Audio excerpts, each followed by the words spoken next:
somebody who really deserves it, Michelle Wie. Wow-wee! That was the catch cry that echoed around the world as teen sensation Michelle Wie stamped her mark on golf, earning herself the Laureus Newcomer of the Year in 2004.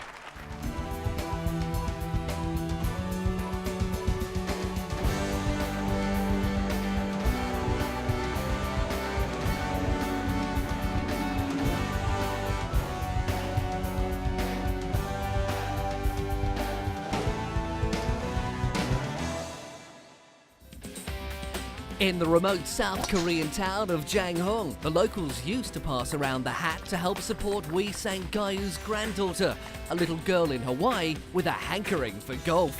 But that doesn't happen anymore because that little girl is Michelle Wie, set to become one of the richest female athletes in the world. Wie is the most celebrated young golfer since Tiger Woods, and she's certainly the most famous person in the village where her grandfather still lives. Born in Honolulu in 1989, Wie began playing golf at the tender age of 4 and completed her first 18-hole game at 7, scoring an enviable 14 over par. By 10, she was shooting 64 and became the youngest player to qualify for the US Women's Amateur Public Links Championship. The following year, Wie won the Hawaii State Women's Stroke Play Championship and scored more headlines in 2002 when she became the youngest player to qualify for an LPGA event. Since then, she's gone from strength to strength, breaking records for age and even playing competitively in a number of men's tournaments. So it seemed inevitable that Wie would turn professional, and she made the announcement just 6 days before her 16th birthday. Then she went off to school. And the question on everyone's lips, would the pressure be too much? I just want to have fun. It's my first tournament as pro. I think, I'm going to cherish, all the parts of this tournament and just try to play as hard as I can. Hopefully I'll play good. Just over her shoulder on the left, some 70 of them lining the gallery there. Michelle Wie delivers a perfect drive right down the middle at the 405-yard par 4 first. So that is how it all began. Her first event as a professional was the limited field Samsung World Championship, an LPGA event open only to 20 top professional players. Wie appeared up to the task, handling the pressure well. Over the 4-day no-cut tournament, she scored 70, 65, 71 and 74 and was credited with a 4th place finish, earning her around $53,000 US. However, shortly after signing her scorecard, a reporter alerted rules officials to a possible infraction on the 7th hole of the previous day, saying Wie dropped the ball nearer to the hole after an unplayable lie. That was clearly against the rules. The claim was upheld and Wie was disqualified. It was a baptism of fire for the teenager, whose drive and swing are equal to most on the men's tour. It remains to be seen whether the pressures on one so young will take their toll. In any case, Michelle Wie has already proven herself to be a star.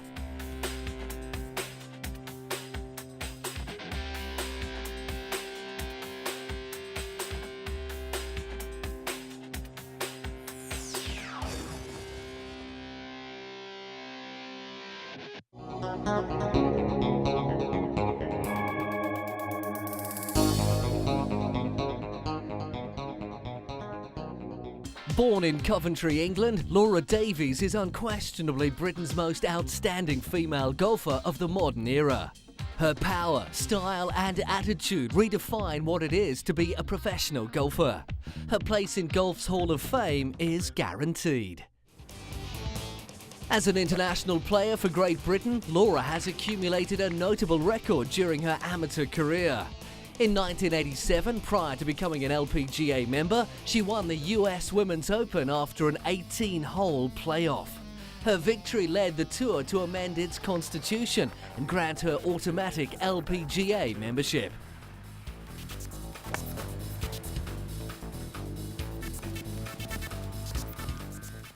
Laura's talent is natural and she is renowned for turning up to play tournaments, not bothering to play a practice round and subsequently winning.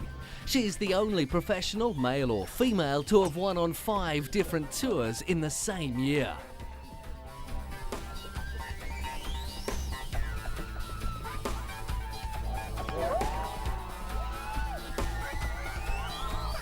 Laura is also an effective team player and is the only player in history to participate in all 9 Solheim Cup teams to date on either the United States or European sides. She is also the first lady golfer to have topped $1 million in prize money in a single year. And in recognition of her contribution to golf, she was awarded an MBE in 1988. Not afraid to face challenges, in 2004 Laura became the first woman to compete in an Australasian or European men's tour event, joining 155 men in the ANZ Championship tournament. While she said it was a big move in her career, it wouldn't affect her participation in women's events. A little nervous, but looking forward to it as well. I mean, it's a big challenge trying to play against the guys off a much longer golf course than I'm used to. You know, it's just nice to do something for the first time. This is the first women to play on the European and Australasian tour, so it's different. A move golf legend Greg Norman wasn't happy about. It's got to stop. How do we stop it? I don't know. It's up to our administrations to come up with the wording of our bylaw. Laura's long game, which is particularly strong, coupled with a readiness to take risks, makes her a difficult opponent. However, despite her success, she has remained down to earth.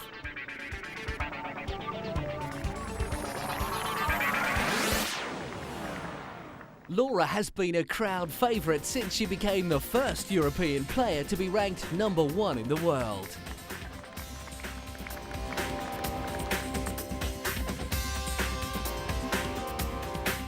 Winning the Australian Open was the missing link in Laura's considerable resume, which includes winning the Open Championships of 8 other countries.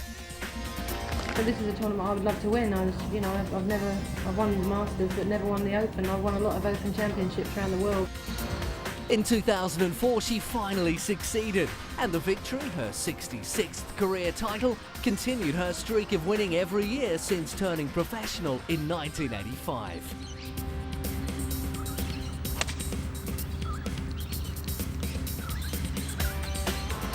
Her success continues to inspire young golfers coming up the ranks.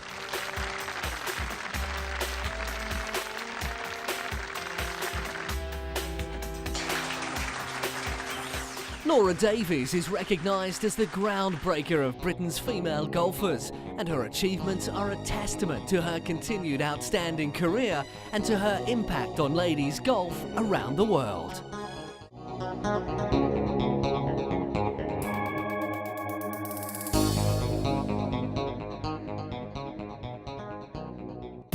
One of the veterans of the women's tennis tour, Mary Pierce, continues to inspire new generations of fans and defy her critics. Focused and resilient, this resurgent French star has proved she has what it takes to remain on top. She has unquestioned talent.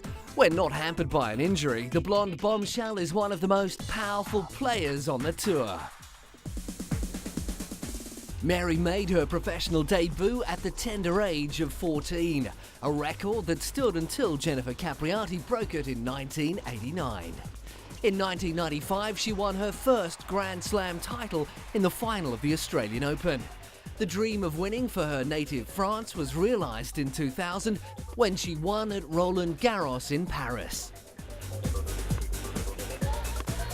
In 2005, at the age of 30, Mary reached her first Grand Slam final since 2000. At the French Open, she defeated world #1 Lindsay Davenport and dropped just 1 set en route to the final. The heartbroken star eventually lost the final to Justine Henin-Ardenne in front of a supportive crowd.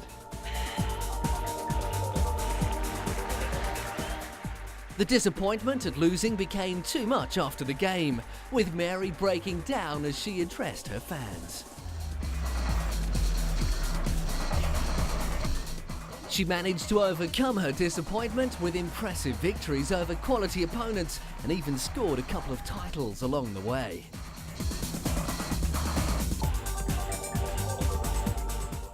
Defeating players of the calibre of Lindsay Davenport and Elena Dementieva, Mary reaffirmed to the tennis world that she was back and ready to challenge for the #1 ranking after she'd taken time out from the game due to injuries.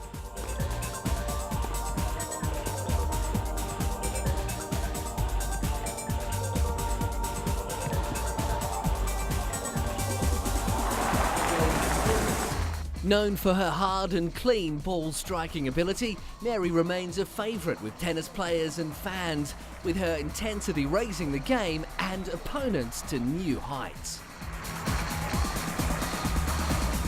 She defeated Italian Francesca Schiavone in the 2005 Kremlin Cup final, with a victory propelling her to the #4 ranking in the world. But she said that the most important aspect for her after the game was that she enjoyed herself, and that is the secret to her longevity in the game and to her success. It was important for me to just, have fun, enjoy being there and playing my game. Over the years, Mary has engaged in some entertaining battles with her compatriot, Amelie Mauresmo. Their relationship, while competitive, is very strong off the court, with the two enjoying a great friendship and providing support when not playing each other.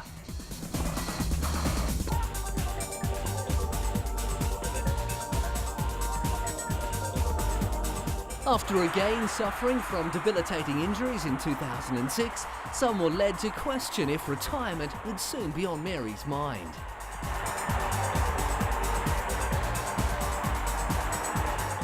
With her grace and raw athleticism, Mary has dominated the tennis courts for over a decade.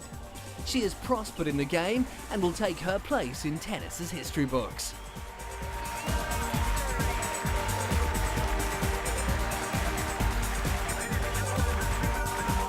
Mary Pierce is without doubt one of the champions of her game.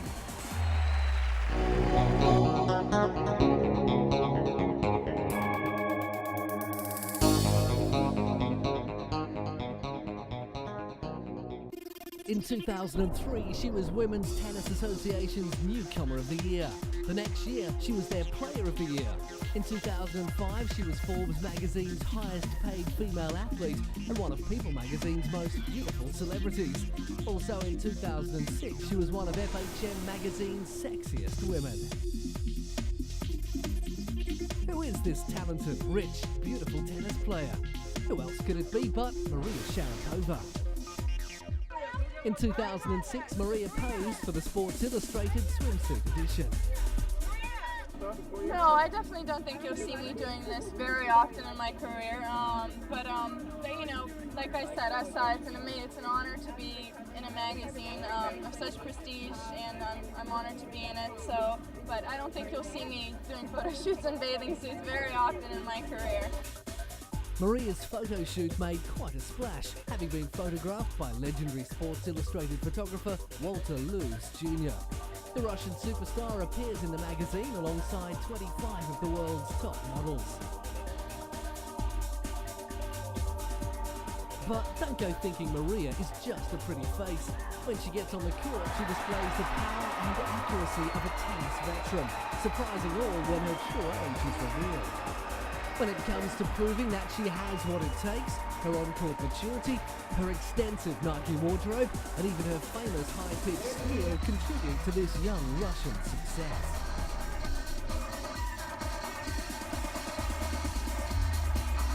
In 2004, Maria became the third youngest Wimbledon women's champion, and the following year became the first Russian woman to reach #1 in the world. It was something that Maria had been dreaming about for years. It's amazing to be able to accomplish it at such a young age. I never thought, looking back a few years back, I never thought it would come so soon. I've always dreamed of becoming #1 in the world, but it's so exciting, but hopefully it will stay there for a long time, so that's what I'm working on now. That year, Maria won a little over $1 million in prize money, with an extra $15 million coming from endorsement contracts with companies including Nike, Motorola and Tag Heuer. If that wasn't enough, she also released her own fragrance, which was named after the tennis star. While sought after for her combination of athleticism and good looks, Maria didn't want any sporty scents for her fragrance. Instead, she picked something with fresh lavender and fruity undertones to represent her softness and femininity.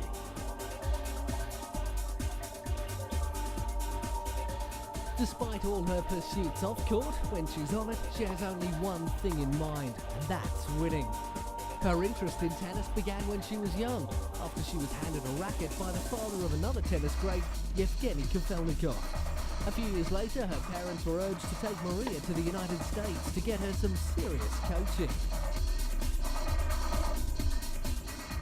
It all paid off when, at the young age of 17, Maria beat Serena Williams in the 2004 Wimbledon final. She was in the middle of a 22-match winning streak on grass. Whether she wins or loses, Maria's on-court personality make watching her a real pleasure.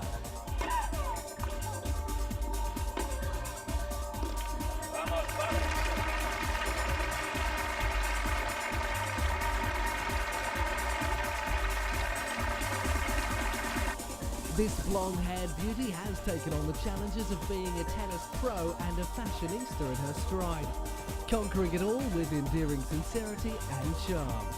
Maria Sharapova can handle anything the world serves up.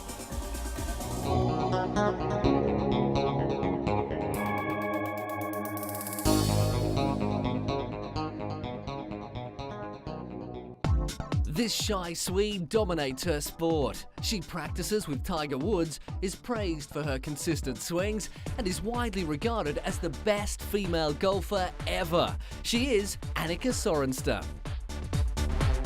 Her career earnings and career victories continue to set records, but Annika takes it all in her stride, eager to make history every time she tees up.